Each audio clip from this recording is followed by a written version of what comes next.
Hello प्यारे बच्चों, एक बार पुनः हम लेकर के आप सभी के लिए आज इस गणतंत्र दिवस विशेष वीडियो में हम आज चर्चा करने वाले हैं कि गणतंत्र दिवस क्या है और हम क्यों मनाते हैं। सबसे पहले हम आप सभी देशवासियों को और सारे प्यारे नन्हे मुन्ने बच्चों को और जो लोग भी मुझे जो है रोज डेली जो है देखना पसंद करते हैं, सुनना पसंद करते हैं, उन सारे लोगों को बहुत ढेर सारा जो है गणतंत्र दिवस की बहुत बधाई।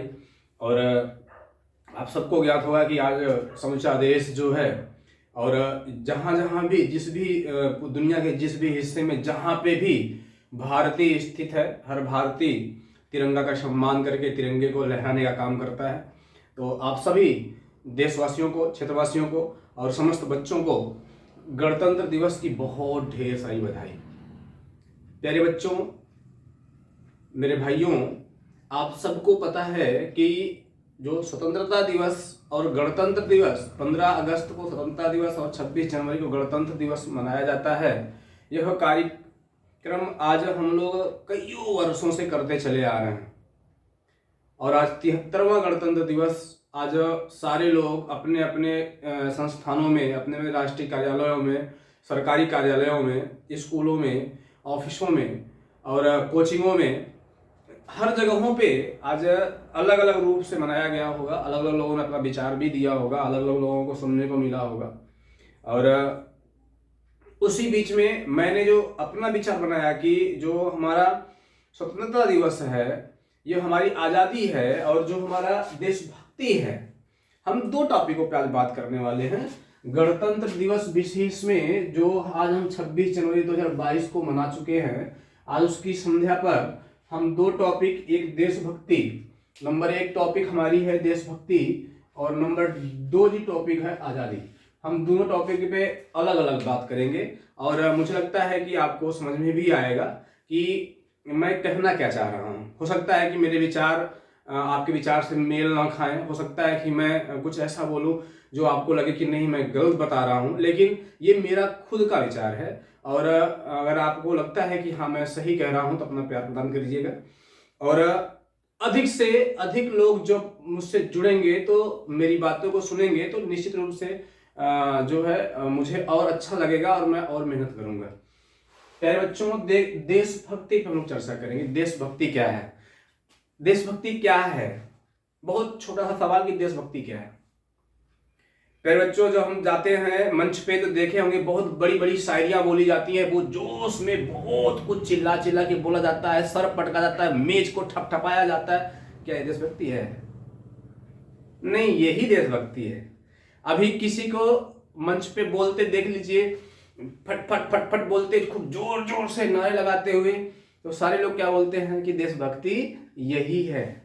या आपको लगता है ये बहुत देशभक्त आदमी लग रहा है, बड़ा जोर जोर से बोल रहा है? नहीं, ये दिखाने वाली देशभक्ति है। देशभक्ति क्या होती है बच्चों? बहुत छोटी सी एक प्यारी सी आपके लिए जो है मोटिवेशनल कहानी है। अगर आप ध्यान देंगे तो बहुत अच्छे से समझ में आपको आ जाएगा। बेटा, मैं जानता हूं कि चंद्रशेखर आजाद, भगत सिंह, गांधी जी, बहुत सारे लोगों ने देश की कुर्बानी में, देश के आजाद कराने में अपनी कुर्बानी दे दी।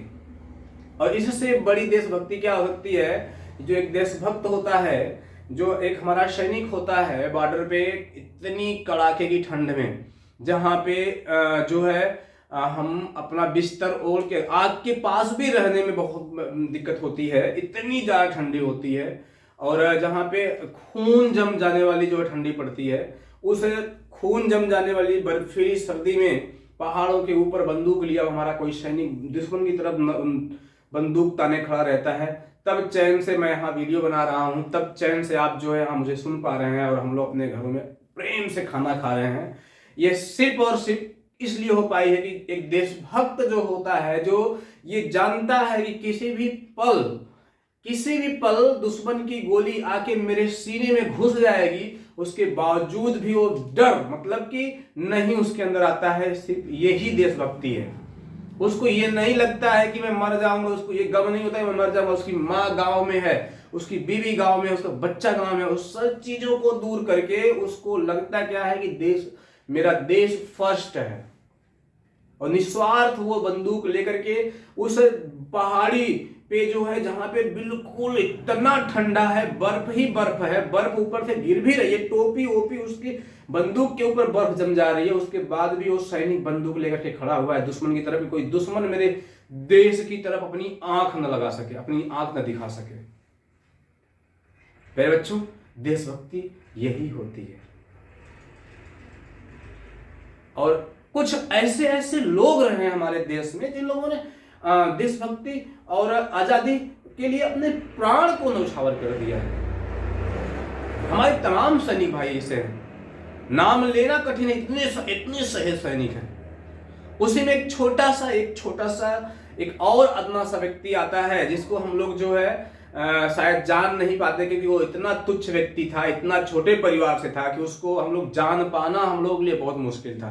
लेकिन प्यारे बच्चों, वो अपने कर्मों से, अपने कर्तव्य से जो है और अपने जो है सत्यनिष्ठा से आज पूरे विश्व में जो है नाम कमा करके देश से जो है अपनी शरीर को छोड़ चुके हैं और उनका स्वर्गवास हो चुका है। मैं बात कर रहा हूँ एपीजे अब्दुल कलाम जी की।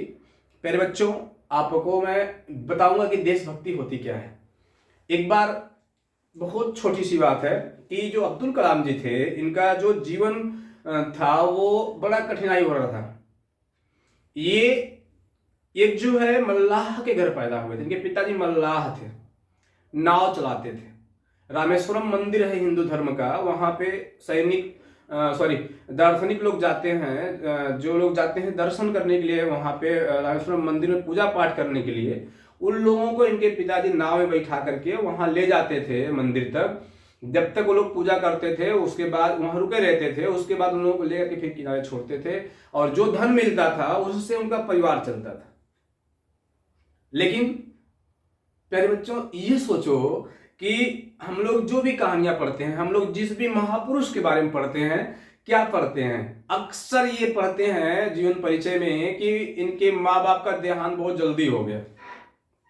अक्सर ये हम लोग सुनते हैं, अक्सर ऐसा होता है। और जब भी जीवन परिचय किसी का पढ़िए, किसी महापुरुष का पढ़िए, किसी का भी पढ़िए, हिंदी में पढ़िए किसी कवि का, तो अक्सर ये मिल जाता है कि बहुत जल्दी जो है देहांत हो गया माँ बाप का। इसी प्रकार से इनके साथ भी ऐसा हुआ। कलाम जी के जो पिताजी थे, जो नाव चलाते थे, वो बहुत जल्दी देहांत उनका हो गया। तब ये छोटे ही थे। अब समस्या क्या हुई कि सारी जिम्मेदारी जो थी परिवार की इनके ऊपर आ गई। जब सारी जिम्मेदारी इनके ऊपर आ गई तो फिर पढ़ाई कैसे जारी रख सकती है? हम लोग तो कोई जिम्मेदारी नहीं है, सिर्फ बढ़िया स्कूल मिल रहा है, बढ़िया पैसा मिल रहा है, सब कुछ फर्स्ट क्लास व्यवस्थाएं मिल रही हैं, लाइट, बिजली, पंखा, पानी, कूलर, सब कुछ मिल रहा है, उसके बाद भी पढ़ाई नहीं कर पा रहे। अब वो जिम्मेदारी उठाते थे करते, लेकिन हार नहीं माना इन्होंने। ये क्या किए, अपने पापा का बिजनेस संभाल लिए, नाव चलाना स्टार्ट कर दिए। वो नाव जो है चलाते थे और चलाने के बाद जो पैसा आता था उससे परिवार चलाते थे, लेकिन अपनी पढ़ाई नहीं छोड़ी। विज्ञान के स्टूडेंट थे, बड़ा प्यारा उनका सब्जेक्ट विज्ञान था। वो क्या करते थे, अपनी बुक को जो है लेके जाते थे, नैया में बैठ के पढ़ते रहते थे। और जब जो है कोई पूजा पाठ करने के लिए भक्त पहुंचता था तो उसको लेकर के जो है नाव से जाते थे, मंदिर के पास छोड़ देते थे। जब तक पूजा करता था तब तक ये फिर पढ़ते थे। इस प्रकार से पढ़ते पढ़ते पढ़ते एक समय ये आया कि इनका सिलेक्शन हुआ। इनको इंटरव्यू के लिए जाना था, पेपर इनका निकल गया, इंटरव्यू के लिए जाना था, और संयोग कि इनके पास जो है पैसा नहीं है। चूंकि कहानी बहुत लंबी है ये वाली, और वीडियो में उसको बता पाना, घंटों की वीडियो हो जाएगी तो बहुत लंबी कोई देखता नहीं है, इसलिए मैं थोड़ा सा शार्ट करके बताने की कोशिश कर रहा हूं। ये बिल्कुल सच्ची घटना है। होता क्या है कि ये क्या करते हैं कि इनको जाना होता है पेपर देने के लिए, और जब पेपर देने जाते हैं तो होता क्या है कि पैसा नहीं होता इनके पास। घर में उदास बैठ के जो है उदास बैठे रहते हैं। अब क्या होता है कि इनकी जो है बहन जो थी, इनकी शादी हो चुकी थी, वो जब घर में प्रवेश करती देखती हैं कि जो है बाबू रो रहा है, उदास बैठा है। पूछती लल्ला बाबू क्या हो गया? वो कहते हैं कि ऐसी बात है, मेरी जो है इंटरव्यू है, नौकरी लगने वाली है और मेरे पास इतना पैसा नहीं है कि मैं वहां तक पहुंच सकूं। सोचिए क्या कंडीशन रही होगी। हम लोग को सब कुछ मिल रहा है, एसी वाली ट्रेन का टिकट मिल रहा है, रिजर्वेशन मिल रहा है, बस से जा रहे हैं, पर्सनल गाड़ी से जा रहे हैं पेपर देने के लिए। उनके पास क्या व्यवस्थाएं थी? और जब जो है वहां इन्होंने बताया अपने बहन को कि मेरे पास पैसे नहीं है जाने के लिए, मुझको डीआरडीओ जाना है, वहां मेरा इंटरव्यू है। और जब जो है ये नहीं दीदी की जब सुनती हैं बहन, तो जानते हैं भारतीय नारी, भारतीय बहनें, ये सिर्फ भारत में संभव है और किसी देश में इस प्रकार का न तो कोई रिश्ता है, न तो इस प्रकार से कोई कर सकता है। भारतीय सिस्टर ही, भारतीय बहन ही ऐसा कर सकती है। तुरंत क्या करती हैं, अपने कान का कुंडल जो पहनी रहती है निकालती हैं और कलाम जी को दे देती हैं, लो बाबू लो और जाओ अपना जो है पेपर दे आओ। जब ये जाते हैं सोनार की दुकान पे, तो सोनार जब जो है इनको देता है उसका पैसा, तो ये देख के चिंतित हो जाते हैं। वो पैसा इतना ही होता है जितना जो है एक तरफ का ही भाड़ा केवल था। ये केवल डीआरडीओ जा सकते थे, वहां से वापस नहीं आ सकते थे, इतना पैसा नहीं था। ये उदास हो जाते हैं। जब घर आते हैं दीदी पूछती बाबू पैसा मिल गया? कहा हाँ दीदी मिला तो, लेकिन एक ही तरफ का मिला। बहन कहती बाबू अब मेरे पास कुछ नहीं है, पापा ने बहुत यही दे पाए थे और मेरे पास यही था। तो ये देखते ही बहन जो है क्या होती है, दुखी हो रही है। तो कहते हैं दीदी कोई बात नहीं है, इधर से जाने की टेंशन थी, मैं पक्का नौकरी पा जाऊंगा और उधर से मुझे सरकार भेज देगी, मैं जाऊंगा। और निकल जाते हैं। मेरे बच्चों, आपको एहसास नहीं होगा, देश का सर्वोच्च व्यक्ति, राष्ट्रपति बनने वाला व्यक्ति, मिसाइल मैन कहलाने वाला व्यक्ति, अग्नि पुरुष कहलाने वाला व्यक्ति, वहां जाने के बाद इंटरव्यू में क्या हो जाता है, निगलेक्ट कर दिए जाते हैं, इनका सिलेक्शन नहीं किया जाता है। अब क्या होता है कि वही जब जहां से इंटरव्यू दे करके आगे बढ़े, तो वहां पे एक डीआरडीओ जो बसा हुआ है पहाड़ों के मध्य में जो है, वहां पे होता क्या है कि एक पुल होता है। ये क्या करते हैं कि उस पुल से कूद करके आत्महत्या करने की कोशिश करते हैं कि मैं अब जो है किस मुंह से घर जाऊंगा, दीदी का गहना भी बेच दिया, मुझे नौकरी भी नहीं मिली, मैं बोझ हूं परिवार पे। क्या करते हैं, पुल पे खड़े होते कि वहीं से कूदूंगा और जान दे दूंगा। मेरे बच्चों सोच सकते हो, मेरे भाइयों सोच सकते हो कि देश का सर्वोच्च व्यक्ति बनने वाला आदमी, देश का सबसे बड़ा वैज्ञानिक बनने वाला आदमी, अग्नि पुरुष मिसाइल मैन कहने वाला व्यक्ति भी एक बार जो है अपनी जिंदगी से, अपनी परास्ता से जो मतलब परेशान होकर के अपने जान को देने की सोच लिया था, ठान लिया था। संध्या का समय हो चला था। उधर से एक बाबा, साधु बाबा आ रहे थे। वो देखे कि लड़का अकेले इतनी रात को और यहां सुनसान में क्या कर रहा है शाम को। कहे बेटा क्या दिक्कत है? ये रो करके उससे जो है अपनी बात कहने लगे। वो जान गए कि ये लड़का जो है फ्रस्ट्रेटेड है, परेशानी में है। अपने साथ लेके मंदिर जाते हैं और कुछ मांग वांग करके लाए रहते हैं, उसके साथ में बैठ के कलाम जी खाना खाते हैं। और बाबा क्या कहते हैं कि बेटा तुम इसके लिए नहीं, तुम इससे बड़े के लिए बने हो, प्रयास करो, मेहनत करो, हो सकता है ईश्वर तुमको इससे कुछ बड़ा देना चाह रहा हो। उसकी बातों को सुन करके साधु बाबा के ये जो है बिल्कुल फिर से मोटिवेट होते हैं और तैयार हो जाते हैं। कहते हैं हाँ बाबा सही कह रहे हैं आप, मैं अच्छे के लिए बना हुआ हूं। और बाबा अपनी दान पेटिका खोलते हैं, उस दान पेटिका में जितना पैसा होता है इनको देते हैं, उसी पैसे से अपने घर पहुंचाते हैं। घर आने के बाद दीदी उदी मम्मी के जानते हैं, सब लोग जो है थोड़ा थोड़ा गुस्सा होते हैं, ये गया गहना भी चला गया, नौकरी भी नहीं मिली, ये वो। और बेटा आपको विश्वास नहीं होगा, कुछ ही दिनों बाद जो है इनको नासा जानते होंगे आप, अमेरिका में वैज्ञानिकों का समूह है, नासा से इनको आमंत्रण मिलता है कि हम आपको अपने देश में रखना चाहते हैं। लेकिन इन्होंने क्या कहा कि नहीं, आप मुझको कितना भी धन दे देंगे, मैं सिर्फ अपने देश के लिए काम करूंगा, मैं आपके लिए काम नहीं कर सकता हूं। नासा ने इनको ऑफर किया था कि आपको मैं जो है आपके देश से कई गुना ज्यादा पैसा बढ़ा के दूंगा, आप आइए मेरे साथ काम करिए, मेरे देश के लिए काम करिए। इन्होंने उसको नकार दिया कि नहीं, मैं 1 रुपए के लिए काम करूंगा, 1 रुपए पे फ्री में काम करूंगा, लेकिन अपने देश के लिए काम करूंगा, मैं और किसी के लिए काम नहीं कर सकता हूं। देशभक्ति क्या है, मैं बताना चाह रहा हूं कि देशभक्ति क्या है बेटा। समझिए मेरी बात को, ध्यान से लीजिए, दिल में बैठाने की कोशिश करिए। अब क्या होता है कि जब जो है ये नहीं जाते हैं वहां पे, उसके कुछ दिनों बाद इसरो में इनका सिलेक्शन होता है। इसरो जो भारत में वैज्ञानिकों का समूह,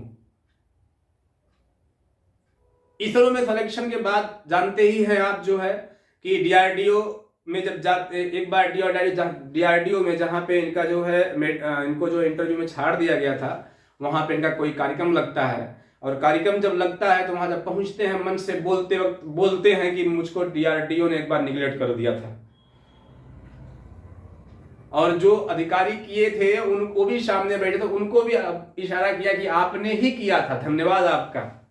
वो अधिकारी डर जाता है कि तो मतलब इसरो में काम करने वाले मुझसे बहुत बड़े अधिकारी हैं और मैंने जो है इनको निगलेक्ट कर दिया था, ऐसा तो नहीं हो कि कहीं बदला उदला लेने लगे, डर गए।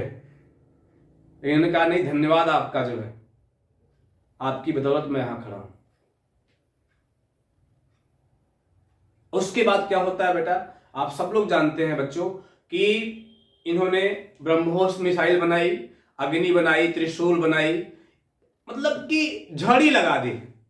जहां पे भारत देश दूसरे देशों पे डिपेंड था कि हमको मिसाइल चाहिए, हमको हेलीकॉप्टर चाहिए, हमको जहाज चाहिए, हमको बम चाहिए, और चीजों का जो भी समस्याएं थी भारत में, हम जो भी हमारे सुरक्षा के हथियार थे, हम दूसरे देशों से लेते थे। इन्होंने आत्मनिर्भर बना दिया। आज पता है आपको, पूरी दुनिया में हम अपनी ब्रह्मोस मिसाइल का जो है ताकत दिखाना चाहते हैं। कोई हमारे ऊपर जब आग दिखाए तो हम बताते हैं हमारे पास ब्रह्मोस है, मारेंगे तो उड़ जाओगे। पता है किसकी देन है? कलाम जी की देन। हम ब्रह्मोस लेके घूमते हैं। जब चाइना हमको आंख दिखाता है, पाकिस्तान हमको आंख दिखाता है, तो हम अपने ब्रह्मोस को दिखाते हैं। सुपरसोनिक मिसाइल रखे हमारे पास, ब्रह्मोस रखे, अग्नि रखे, त्रिशूल रखे, एक मिसाइलें रखे हैं, सुपरसोनिक मिसाइल हमारे पास हैं। होश में रहो, होश में रहो। हम डांटते हैं, डरते नहीं हैं। क्यों? क्योंकि मल्लाह का लड़का जो परिस्थितियों से नहीं हारा, जिसकी परिस्थिति बहुत बुरी थी, वो चाहता तो परिस्थिति को दोष दे करके बैठ जाता, कुछ नहीं करता, एक आम इंसान जैसा जीवन जी के मर जाता, लेकिन परिस्थितियों को दोष न देते हुए मेहनत करना सीखा, मेहनत किया और देश का सर्वोच्च व्यक्ति बन करके दिखा दिया। आप सबको पता है बेटा, ये सब कुछ इतनी ज्यादा जो है आविष्कार होने के बाद, जो है इतनी मिसाइलें, सारी चीजों का निर्माण के बाद एपीजे अब्दुल कलाम को जो है जब राष्ट्रपति बनाया गया, राष्ट्रपति का मतलब क्या होता है? देश का सर्वोच्च व्यक्ति, प्रथम नागरिक। एक मल्लाह का लड़का, नाव चलाने वाला लड़का जब सर्वोच्च व्यक्ति बन गया, उस समय की भी घटना देखिए। एक लोहे का बक्सा, आज तो फैशन वाला बक्सा चलता है, हम लोग गड़ारी वाला, वो क्या बोलते हैं उसको, जो है टाली बैग, जो है टाली बैग लेकर चलते हैं डिस्को में, या तो फिर अटैची आती है, बड़ी प्यारी प्यारी अटैची लेके चलते हैं, खूब फैशन में, थोड़ी सी पैसा होने पे। ये सब कुछ करने के बाद, डीआरडीओ के जो है काम करने के बाद, इसरो में काम करने के बाद, इतना सब कुछ निर्माण आविष्कार करने के बाद, इतना बनाने के बाद, जब इनको नाम दे दिया गया अग्नि पुरुष, लौह पुरुष नाम दे दिया गया, उसके बाद क्या हुआ? उसके बाद जब इनको जो है राष्ट्रपति बनाया गया, तब क्या हुआ? एक बक्सा लिए, बक्सा जो देसी बक्सा गांव में पक पक करता है, उस बक्से में अपना जो है सामान लेकर के राष्ट्रपति भवन में पहुंचे और 5 साल का कार्यकाल अपना पूरा कर लिए, और उसी 5 साल के बाद फिर वही बक्सा उठाए और लेकर निकल गए। आज गांव का प्रधान अगर आदमी हो जाता है तो 2 चक्का से 4 चक्का पहुंच जाता है, मड़ई से पक्का घर बन जाता है। लेकिन कलाम जी क्या थे? किस मिट्टी के बने थे? किस देश में थे? किस कौम के थे? एक बक्सा लेकर के घुसे दोस्तों, और उसी बक्से को दोबारा जब 5 साल का कार्यकाल पूरा हो गया लेके निकल गए। और लोग भी राष्ट्रपति हुए, लेकिन एक गाड़ी सामान लेके गए तो 5 गाड़ी लेके घर जाना पड़ा उनको जो है। लेकिन कलाम जी जो है एक बक्सा लेके गए, एक बक्सा ही लेके निकले।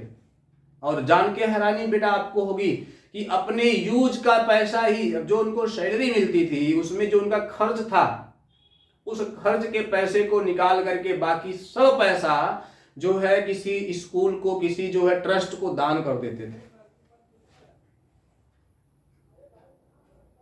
और इससे ही बड़ी बात बताऊं आपको मैं कि जब सब कुछ हो गया, देश के सर्वोच्च व्यक्ति भी बन गए, अब लास्ट समय में जो है वेंटिलेटर पे थे, जब मरने की घटना बताऊंगा आपको, हॉस्पिटल में भर्ती थे, नाक पे ऑक्सीजन लगी थी, हाथों में जो है जगह जगह उनके जो है प्लास्टर लगे हुए हैं, ग्लूकोज की सुइयां चल रही हैं। उस समय क्या हुआ? उस समय भी ये जो है देश के बारे में सोच रहे थे, देश के बारे में सोच रहे थे। और लास्ट समय में मरते मरते लास्ट समय में ये जो है बुला करके अपने जो है पर्सनल असिस्टेंट, कोई इनके पास का करीबी होता है, उसे कहते हैं कि अगर जो है ये सामान जो है इसमें डाल दिया जाए अग्नि मिसाइल में, तो उसकी मारक क्षमता 2000 किलोमीटर बढ़ जाएगी।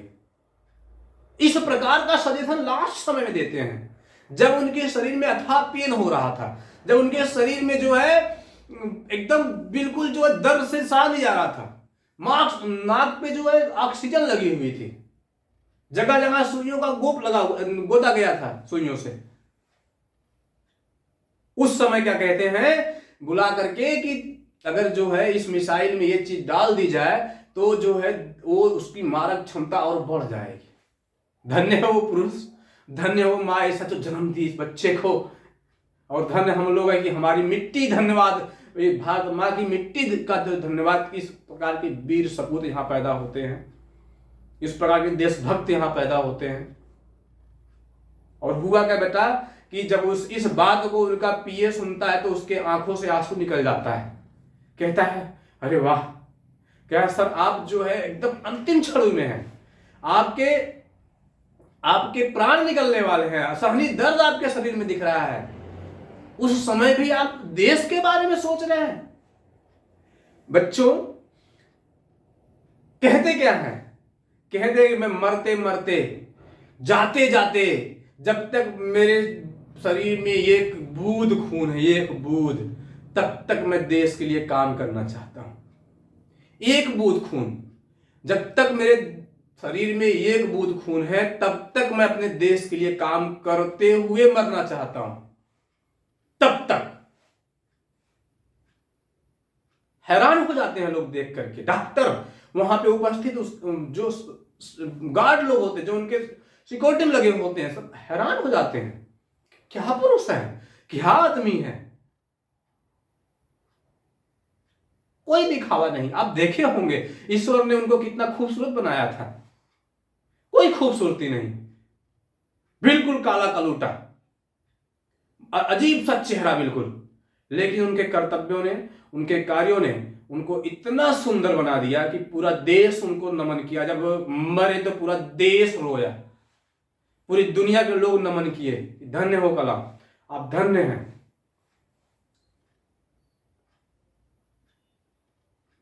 तो प्यारे बच्चों, देशभक्ति क्या है ये आप इस कहानी से बहुत आसानी से समझ सकते हैं कि एक देशभक्ति क्या होती है, हम देशभक्त कैसे होते हैं, हम कैसे देशभक्त बन सकते हैं, हम क्या कर सकते हैं एक देश के लिए। हम कुछ नहीं कर सकते, हम तो सिर्फ और सिर्फ ये अपने पड़ोसी से जल सकते हैं। पड़ोसिया कैसे गाड़ी ले लिया, पड़ोसिया कैसे घर बनवा लिया, अरे परी वो तो वुडलैंड का जूता पहन रहा है, अरे ये तो स्पाइकर का जूता पहन रहा है, और ये ब्लेजर नया ले रहा है, बहुत कमा रहा लग रहा है, बहुत कमा रहा है। हम तो इससे परेशान हैं, हम तो इसको लेके चल रहे हैं, हमको देश की कहां परवाह है, शिक्षा कहां जा रही है, लोग कहां जा रहे हैं, हम इसको कहां देख रहे हैं। तो सच्ची देशभक्ति क्या होती है बेटा? एक सैनिक जानता है या फिर अब्दुल कलाम ने हमको सिखाया देशभक्ति क्या होती है, या फिर एक सैनिक दिखाता है। हम यहाँ अपने घरों में चैन से रोटी खाते हैं, वो जा करके एकदम बिल्कुल भयंकर ठंड में बंदूक लेकर के दुश्मन की तरफ छाती करके खड़ा रहता है कि मेरे देश में कदम मत रखना वरना जो है तुमको मार डालूंगा। इस स्वतंत्रता दिवस पे हम बस आप सबसे ये एक ही निवेदन करने के लिए इस वीडियो को बनाए कि हम लोग जिस भी क्षेत्र में हैं, कम से कम 100% नहीं कर सकते हैं। हम एपीजे अब्दुल कलाम नहीं बन सकते हैं, हम चंद्रशेखर आजाद नहीं बन सकते हैं, भगत सिंह नहीं बन सकते हैं, लेकिन कम से कम हम जो है अपना 10% 5% तो देश के लिए सोच सकते हैं। 100% में 10%, 5%, 2%, 4% जितना दे सकते हैं ना करें। और देशभक्ति क्या है, हम जल बचा करके, डीजल पेट्रोल बचा करके और लाइट बचा करके, बिजली बचा करके, अपने बच्चों को पढ़ा करके, लोगों का सम्मान करके, बुजुर्गों का सम्मान करके, बच्चियों का सम्मान करके, हम ये सारी चीजें करके सबसे बड़ी देशभक्ति जगा सकते हैं अपने मन में, सबसे बड़ी देशभक्ति निभा सकते हैं। लेकिन हम ये भी नहीं करना चाहते हैं। गणतंत्र हर वर्ष आता है, हर वर्ष हम लोग मनाते भी हैं। हम लोग भी 20-22 वर्ष हो गए मनाते मनाते, और जब से होश मतलब आया है कि गणतंत्र है क्या, इंटर हाई स्कूल के बाद से, तब से देखा जा रहा है कि हर वर्ष इस प्रकार से गणतंत्र मनाया जाता है, झंडा फहराया जाता है, फिर अगले दिन से फिर हम उसी काम में लग जाते हैं जो करते आए हुए हैं।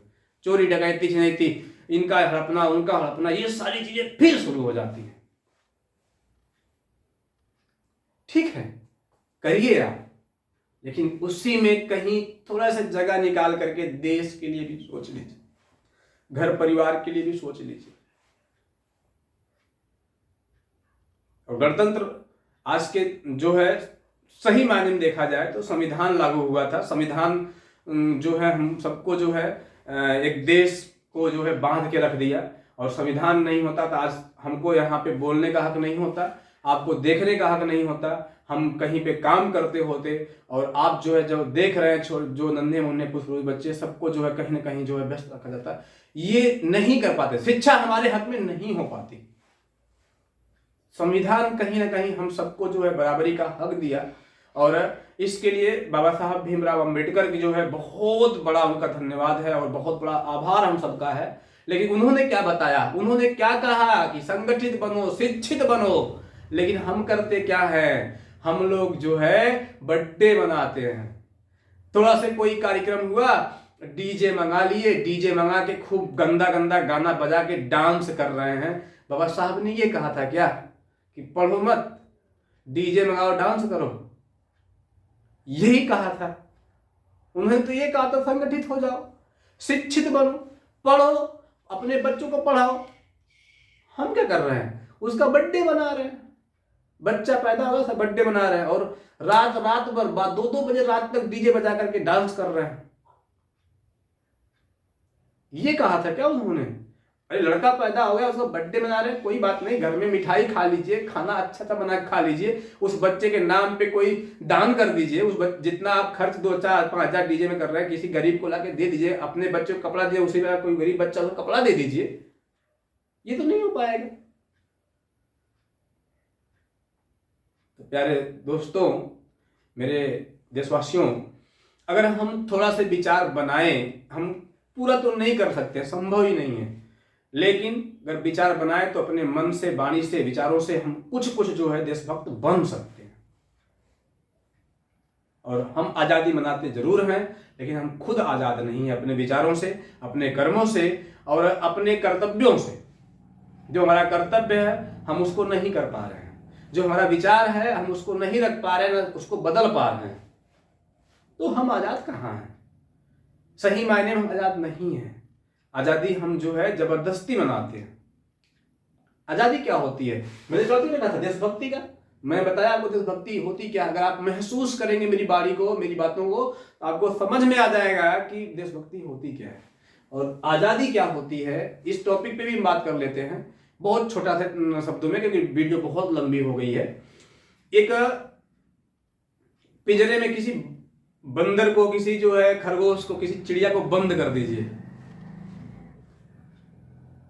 बहुत दिनों से बंद हो उसी में वो। उसके बाद कुछ दिनों बाद उसको छोड़ दीजिए और देखिए वो अपने पंखे को कैसे फड़फड़ करके जो है आसमान में उड़ता है, कितना घूमता है, कहां कहां जाता है, एकदम बिल्कुल रुकेगा नहीं। वो आजादी होती है। मतलब कि जब हम आजाद हैं तो हम अपने विचारों को हम रख सकें कहीं पे भी, हम जब चाहे बोल सकें, हम जब जो चाहे वो कर लें, हमको एजुकेशन का अधिकार, हम एजुकेशन प्राप्त कर लें, हमको कुछ खाने की इच्छा है, कुछ चाहिए तो हमको मिल जाए। कहां मिल रहा है भाई? किसको मिल रहा है? किसको मिल रहा है? हम आजाद नहीं है, एक माँ आजाद नहीं है, एक पापा आजाद नहीं है, एक शिक्षक आजाद नहीं है, एक नेता आजाद, कोई आजाद नहीं है। माँ इतना आजाद नहीं है कि अपने बच्चे को डांट सके, अगर डांटेगी तो उसका बच्चा जवाब दे देगा। पापा इतने आजाद नहीं है कि वो अपने बच्चे को जो है डांट सके, नहीं तो उसका बच्चा जवाब देगा। शिक्षक इतना आजाद नहीं है कि वो अपने बच्चे को, अपने जिस स्टूडेंट को पढ़ा रहे हैं उसको डांट सके, मार सके। उनके पापा का कंप्लेन आ जाएगा, वो बच्चा उस स्कूल को, उस कोचिंग को छोड़ के भाग जाएगा, नहीं पढ़ेगा। शिक्षक भी क्या कर रहे हैं? डर डर के बाबू बाबू लाला ला बिस्किट खिला के पढ़ा रहे हैं। ये जमाना आ गया है।